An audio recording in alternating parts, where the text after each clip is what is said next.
दरम्यान राज्यसभेच्या निवडणुकीच्या बाबत काँग्रेसनं अत्यंत संयत भूमिका घेतलेली आहे।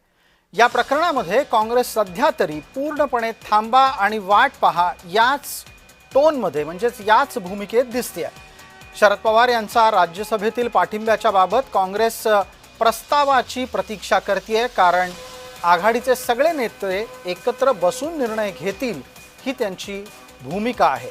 दरम्यान राज्यसभा निवडणुकीच्या बाबत शशिकांत शिंदेंनी एक स्पष्ट भूमिका मांडली आहे की सध्या यावर चर्चा सुरूच झालेली नाही।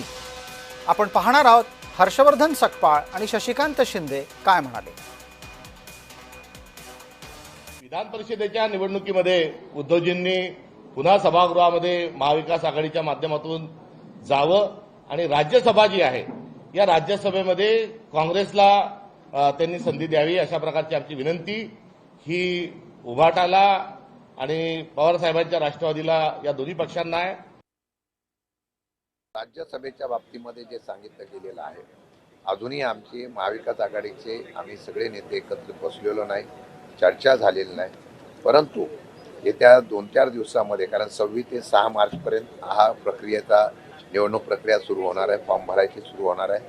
माझ्या माहितीप्रमाणे त्या दिवशी मुख्यमंत्र्यांनी पण सांगितले त्यांच्या जागा किती येतील, आमच्या जागा किती येतील, अशा पद्धतीने महाविकास आघाडीचे आम्ही प्रमुख नेते बसू, या 2 दिवसामध्ये बसून या संदर्भामध्ये निर्णय घेऊ।